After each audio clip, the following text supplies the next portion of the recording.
Shalom, selamat malam Bapak Ibu Saudara sekalian. Saya mau mengajak kita merenungkan satu tema yang diberikan kepada saya, yaitu kasih yang mengubah hidup, yang diambil di dalam 2 Korintus pasal 5 ayat yang ke-17. Mari kita buka sama-sama bagian firman Tuhan ini dari 2 Korintus pasal 5 ayat 17. Saya sudah sediakan di layar, silakan di next Kak Wiwit. Ya. Wah, semoga kelihatan ya. Oke, mari kita sama-sama baca bagian firman Tuhan ini. 1, 2, 3. Kristus, ia adalah ciptaan baru, yang lama sudah berlalu, sesungguhnya yang baru sudah datang. Oke, sedemikian jauh firman Tuhan. Berbagilah setiap kita yang membaca, merenungkan, dan melakukan firman Tuhan. Bapak Saudara sekalian, ayat firman Tuhan yang barusan tadi kita baca, itu seringkali dikutip, khususnya dikutip oleh orang-orang Kristen. Apalagi ayat yang ke-17b yang secara khusus bunyinya yang lama sudah berlalu dan yang baru sudah datang.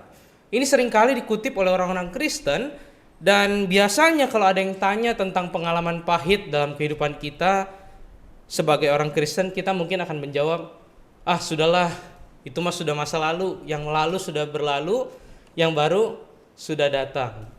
Atau mungkin misalnya kalau ada teman-teman muda begitu ya, biasanya yang mereka dulunya pacaran kemudian putus, terus ditanya kenapa bisa putus begitu. Biasanya anak-anak muda nih, orang-orang Kristen khususnya akan menjawab, sudahlah, itu mah masa lalu, yang lalu biarlah berlalu, yang baru sudah datang. Maksudnya yang baru sudah datang, dia udah dapat pacar baru Bapak Ibu sekalian ya. Jadi seringkali kita mengutip ayat ini begitu, dan mungkin Bapak Ibu Saudara juga udah sering dengar begitu ya, yang berlalu biarlah berlalu, yang baru sudah datang gitu. Seringkali ini dikutip oleh orang-orang Kristen, tapi sesungguhnya apa sih arti dan makna dari bagian firman Tuhan yang seringkali kita kutip ini, yang seringkali kita ucapkan ini, yang diambil dari 2 Korintus pasal 5 ayat 17. Saya ingin mengajak kita melihat konteks dari ayat yang terkenal ini. Boleh di next? Ya Bapak Saudara sekalian, seperti dari rangkaian ibadah tadi begitu ya, sudah dijelaskan berbagai macam permasalahan, pergumulan yang terjadi di dalam jemaat Korintus. Saya rasa tidak perlu dijelaskan begitu ya, apa masalahnya semuanya secara detail. Bapak Saudara sekalian, kalau penasaran apa yang terjadi, tadi sudah sempat di-spill sedikit begitu ya oleh Lose Budiman melalui liturgi begitu. Dan mungkin kalau Bapak Saudara sekalian pengen belajar lagi tentang kitab Korintus, boleh juga membuka YouTube channel Bible Project Indonesia dan cari kemudian pembahasan kitab 1 dan 2 Korintus begitu. Nah, tetapi dari segala macam polemik permasalahan yang terjadi di jemaat Korintus, Bapak Saudara, ada satu permasalahan yang cukup intens dan membuat saya merasa harus menceritakan permasalahan ini kepada Bapak Saudara sekalian. Permasalahan ini adalah permasalahan di mana jemaat Korintus itu seakan-akan malu punya Rasul Paulus sebagai pemimpin gereja mereka. Mereka malu karena Paulus miskin, mereka malu karena Paulus tidak pandai berbicara, Paulus tidak seperti pemimpin-pemimpin agama lain yang lain begitu. Di mana pemimpin-pemimpin agama yang lain itu tampaknya keren, tampaknya jago berbicara, dia kaya, mungkin kalau zaman dulu ada jam Rolex, mungkin dia salah satu pemimpin yang dilihat oleh jemaat Korintus ini, dia pakai jam Rolex begitu. Atau jas-jas yang harganya 13 juta, 14 juta, beda sama Rasul Jason yang beli jasnya di Mangga 2 begitu. Yang 600 ribu begitu. Jadi inilah yang terjadi sehingga mereka membandingkan Rasul Paulus dengan pemimpin-pemimpin agama yang ada pada waktu itu, pemimpin-pemimpin orang-orang Kristen yang ada waktu itu, dan terutama karena Rasul Paulus itu keras di dalam tulisan atau suratnya, tetapi kalau ketemu dia malu-malu kucing Bapak Saudara sekalian ya. Dia tidak banyak bicara dan dia tidak pandai berbicara. Nah, tetapi kalau kita melihat di surat 1 Korintus, Rasul Paulus itu menegur dan menuliskan berbagai macam pengajaran untuk menjawab permasalahan-permasalahan itu. Segala macam permasalahan yang terjadi begitu. Dan di surat Korintus yang kedua ini ada nuansa jemaat Korintus ini menyadari kesalahan mereka terhadap Rasul Paulus, dan Rasul Paulus menuliskan semacam surat tanda perdamaian kepada jemaat Korintus. Dan di dalam bagian yang kita baca ini adalah surat yang dituliskan oleh Rasul Paulus sebagai surat pendamaian, dan semuanya itu dilandaskan pada kasih Allah yang telah terlebih dahulu dinyatakan.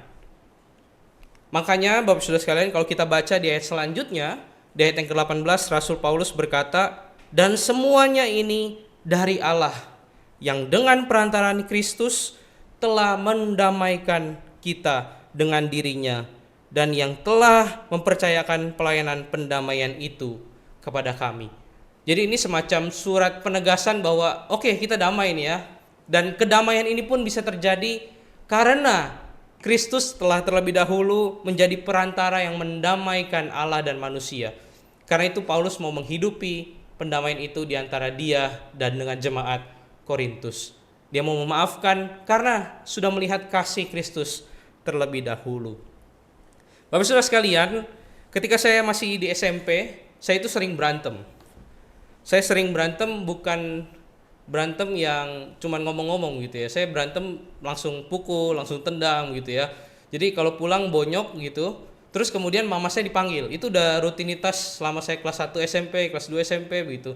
Kelas 3 SMP saya selalu berantem dan mama saya sering kali dipanggil begitu ya. Atau kadang-kadang kalau mama saya sudah muak begitu ya, mungkin popo saya yang datang.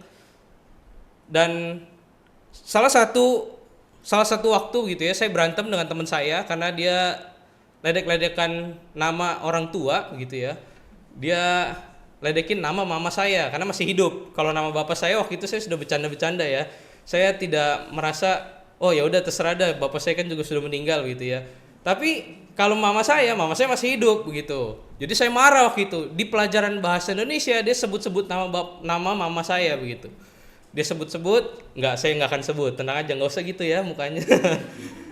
Saya tidak akan sebut nama mama saya. Tapi waktu itu teman saya nyebut-nyebut nama mama saya gitu. Dia panggil, nama mama saya disebut tuh ya. Terus kemudian saya marah. Di jam pelajaran bahasa Indonesia, saya berdiri dari meja, saya angkat kerahnya, saya tonjok. Dar. Itu kelas 2 SMP. Ada yang kelas 2 SMP di sini. Terus saya ingat waktu itu guru saya guru bahasa Indonesia melerai begitu ya, melerai.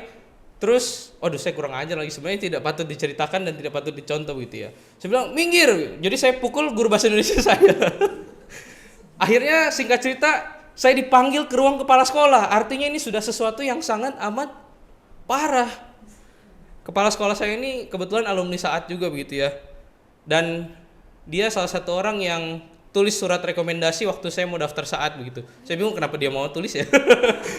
Tapi dia yang panggil saya waktu itu. Terus kemudian saya dan teman saya yang berantem itu disuruh menghadap ke tembok gitu ya. Suruh menghadap ke tembok. Kalau masih panas hatinya gak boleh balik dari tembok katanya gitu. Jadi seharian itu kerjaan saya di kantor kepala sekolah adalah menghadap tembok begitu Bapak Saudara sekalian. Terus setelah saya sebenarnya waktu itu membalikan badan bukan karena saya sudah tidak panas begitu ya, atau sudah tidak marah, tapi karena saya pengen pulang. Jadi ya saya muter balik. Udah, Jason udah katanya, udah nggak marah gitu dia bilang. Ya Bu, coba cerita, duduk sini kalian berdua cerita. Kenapa bisa sampai pukul-pukulan, bahkan sampai Bu Sri kena pukul gitu dia bilang. Terus cewek ya, guru bahasa Indonesia cewek. Terus ceritalah ledek-ledekan nama orang tua bla bla bla gitu. Terus akhirnya singkat cerita kami disuruh meminta maaf gitu ya. Saling minta maaf, dan kepala sekolah saya itu menjadi perantara dari perseteruan saya dan teman saya waktu itu.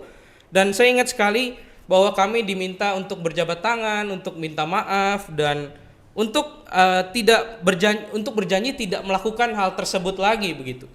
Nah, Bapak Saudara, kalau kita melihat dalam sebuah perseteruan dan ada seseorang yang menjadi penengah atau perantara dari sebuah perseteruan yang terjadi, seperti yang Rasul Paulus katakan di dalam bagian ini begitu ya, ketika ada bisa dikatakanlah perseteruan, ketidaksukaan antara jemaat Korintus dengan Rasul Paulus karena tidak sesuai dengan gambaran pemimpin yang mereka bayangkan atau yang mereka lihat dari pemimpin-pemimpin yang lain. Tapi Kristus, Rasul Paulus katakan, menjadi perantara di antara permasalahan mereka. Dan semuanya ini dikatakan di ayat yang ke-18 adalah dari Allah. Yang memberikan ketetapan untuk berdamai itu semuanya dari Allah. Dan perantaranya adalah Kristus. Dan makanya itu juga di ayat yang ke-19 Rasul Paulus berkata, sebab Allah mendamaikan dunia ini dengan dirinya oleh Kristus dengan tidak memperhitungkan pelanggaran mereka. Ia telah mempercayakan berita pendamaian itu kepada kami. Bapak Saudara sekalian, sederhananya Rasul Paulus melihat bahwa Allah sudah terlebih dahulu menjadi perantara. Allah sudah terlebih dahulu mengasihi dan tidak memperhitungkan pelanggaran manusia.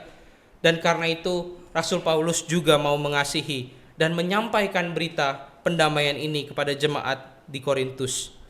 Bapak Saudara sekalian, pertanyaannya bagi kita yang hadir pada malam hari ini, sudah berapa banyak hal yang berubah dalam kehidupan kita ketika kita melihat kasih Kristus yang mati di atas kayu salib?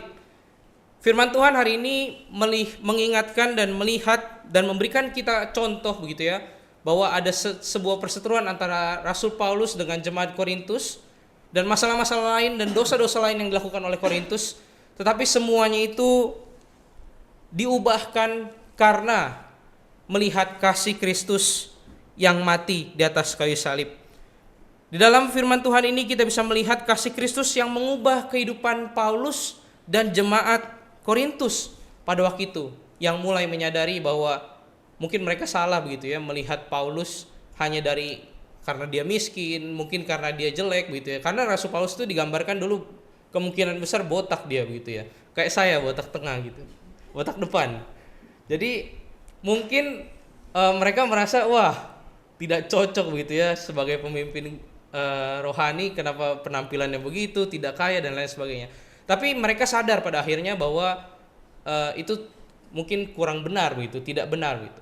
Dan kasih Tuhan di atas kayu salib ini juga yang membuat Rasul Paulus mau merekonsiliasi dengan jemaat di Korintus dan memulihkan dan mengubah kehidupan Rasul Paulus dan jemaat Korintus. Bapak Saudara sekalian, saya kembali bertanya, berapa banyak hal yang berubah dalam kehidupan kita ketika kita melihat kasih Kristus yang mati di atas kayu salib? Suatu kali Bapak Saudara sekalian, ada seorang bapak yang pernah saya ketemui waktu saya melayani di salah satu tempat saya pelayanan ketika saya masih praktek begitu ya. Saya bertemu bapak ini dalam keadaan si bapak ini sudah bertobat dan rajin datang ke gereja Bapak Saudara sekalian. Namun katanya dia selalu bercerita bahwa sebelum dia bertobat dan sebelum dia rajin ke gereja, bapak ini dulu itu belum percaya Tuhan dengan sungguh-sungguh. Dia belum bisa melihat kasih Tuhan untuk dirinya, orang yang berdosa. Dia selalu bilang bahwa dirinya itu dulu adalah seorang yang hidup di dalam kegelapan karena dia suka sekali berjudi, terus dia juga bahkan pemarah, dan juga terlebih lagi bahkan sebagai seorang suami dia mencari nafkah untuk istrinya pun tidak. Jadi bisa dibilang seorang bapak ini melihat kehidupannya sebelum mengenal kasih Kristus itu adalah seorang yang jauh dari kata suami idaman seperti suami-suami di film Korea, Bapak-Ibu sekalian.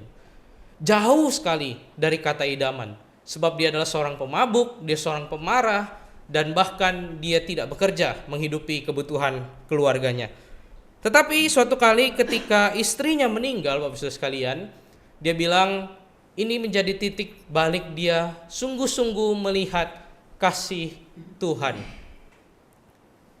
Dia setiap kali mengingat istrinya, almarhum istrinya, dia selalu mengingat pesan yang selalu diulang-ulang oleh istrinya, yaitu datang dan carilah Tuhan. Dan setiap firman Tuhan yang diberitakan kepada dia, meskipun waktu itu dia tidak terima dan dia bilang, oh ya sudahlah dengerin aja begitu, tapi dia tidak menghidupinya. Setiap kali dia mengingat istrinya dan mengingat pesan terakhirnya, dia semakin menyadari bahwa apa yang dikatakan sebagai pesan terakhir istrinya itu dan firman Tuhan yang dia dengarkan itu adalah Kristus yang begitu mengasihi dia, orang yang berdosa. Karena itu saya harus cari Tuhan. Bapak saudara sekalian, sebagai manusia, kita mungkin seperti Bapak ini, punya latar belakang kehidupan kita masing-masing. Mungkin ada di antara kita yang seperti saya dulu suka berantem, atau mungkin ada sebagian dari kita yang mungkin dulunya adalah seorang peminum, pemabuk, atau bahkan dulu sebelum mengenal Kristus adalah seorang yang pemarah, dan mungkin suami yang tidak baik bagi keluarga, atau istri yang tidak baik bagi keluarga, atau bahkan anak-anak yang tidak baik bagi keluarga. Kita semua punya latar belakangnya.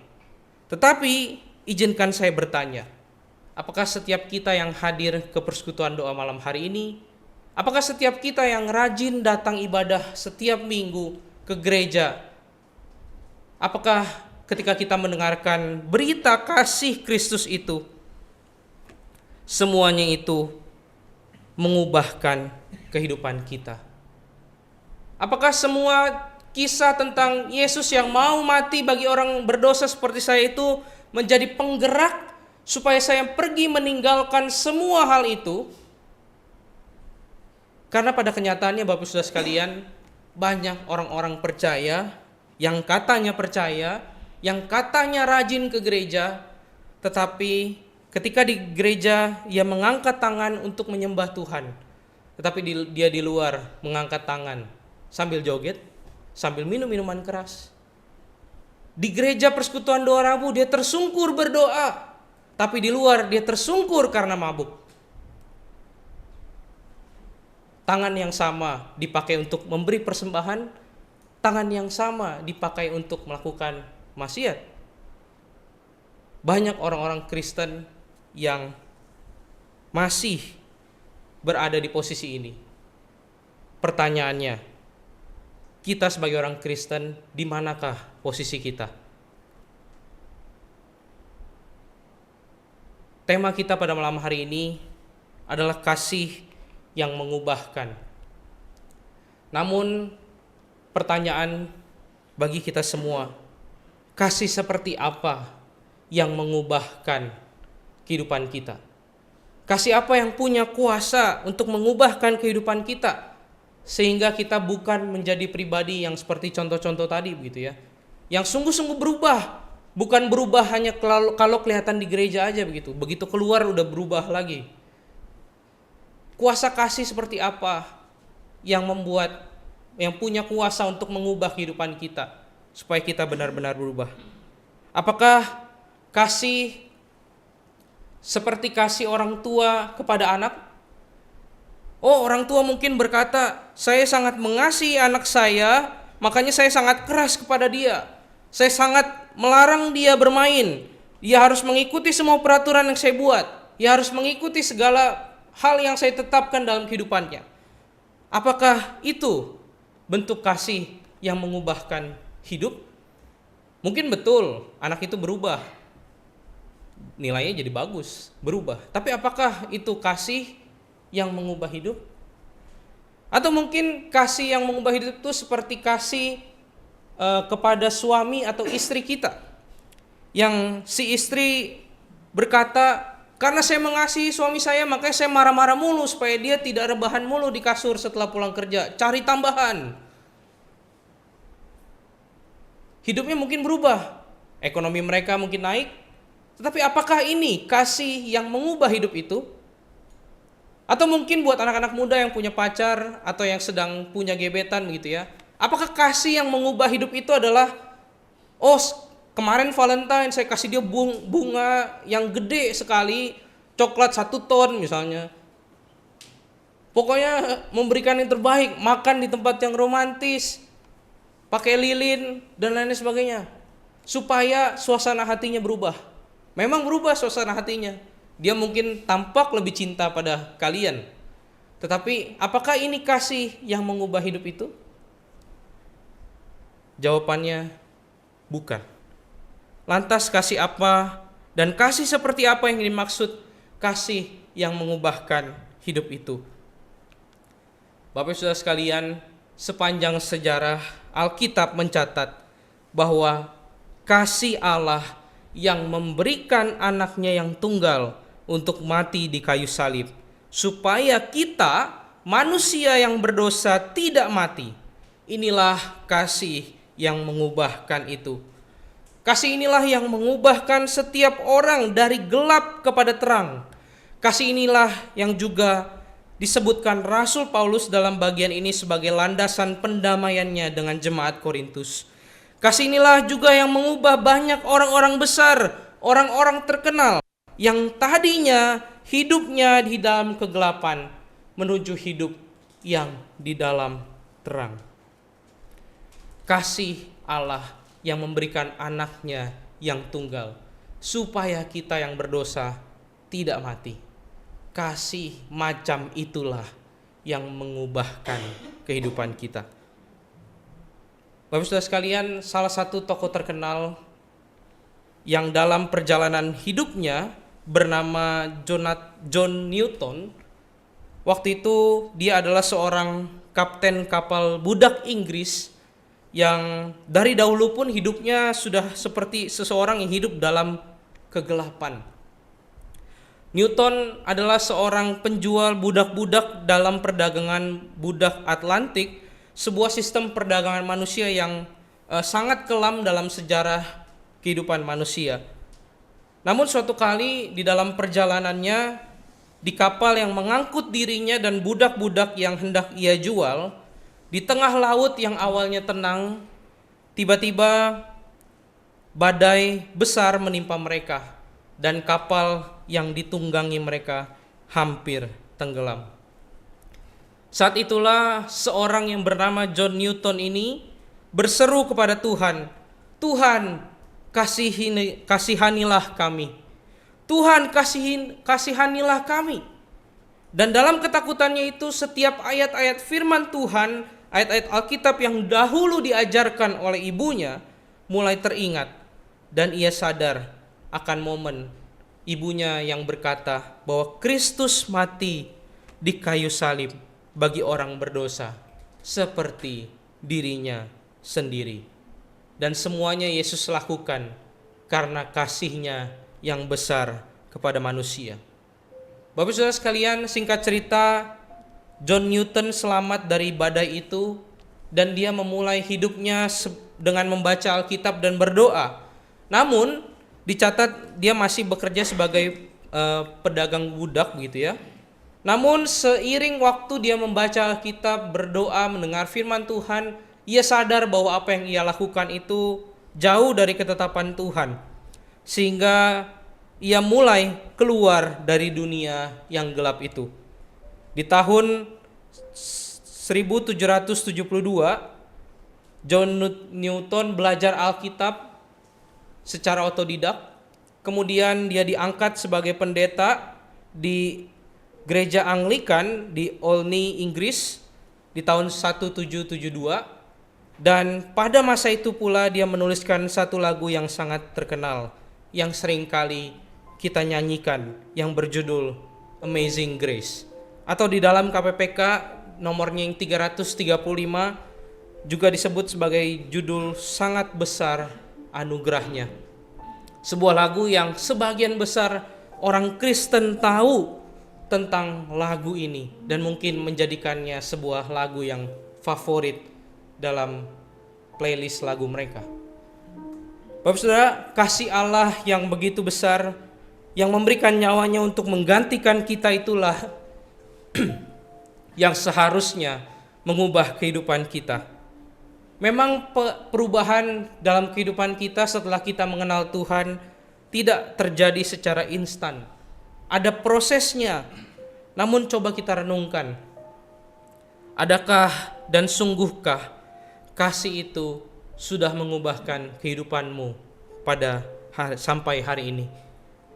Adakah dan sungguhkah kasih itu sudah mengubah hidupmu ketika engkau menyadari bahwa Tuhan Yesus Kristus mati bagi orang berdosa sepertimu dan seperti saya?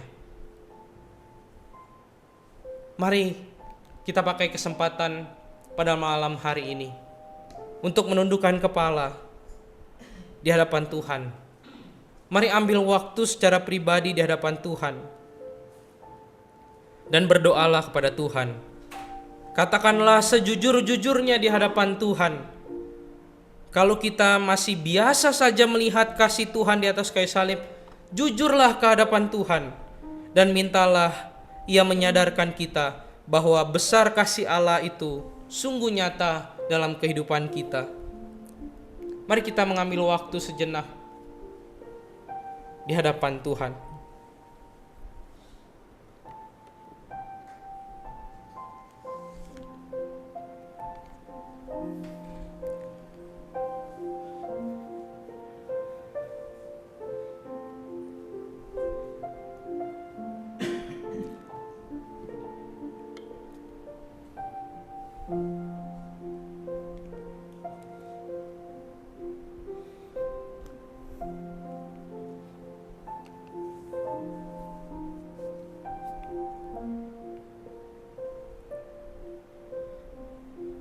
Mari kita bersatu dalam doa. Tuhan, kami sungguh mengucap syukur kalau firman Tuhan hari ini mengingatkan kami bahwa kasih Allah yang memberikan anaknya yang tunggal supaya mati di atas kayu salib menggantikan kita orang berdosa. Kasih semacam itulah yang harusnya menggerakkan kami untuk berubah sesuai dengan kehendak Tuhan. Ajar kami Tuhan untuk berubah. Ajar kami Tuhan untuk dengan sungguh-sungguh memandang kasih Tuhan yang begitu besar yang Tuhan sudah tunjukkan di atas kayu salib itu. Dan kalau saat ini ada di antara kami yang belum sungguh-sungguh memandang karya salib itu, kasih yang Tuhan tunjukkan di atas kayu salib itu dengan sungguh-sungguh, ampunilah kami Tuhan. Dan ajar kami boleh menghayatinya dan membuat kami berubah karena telah melihat kasih Tuhan yang sudah Tuhan nyatakan buat kami orang berdosa. Hanya dalam nama Tuhan Yesus Kristus kami berdoa dan mengucap syukur. Amin.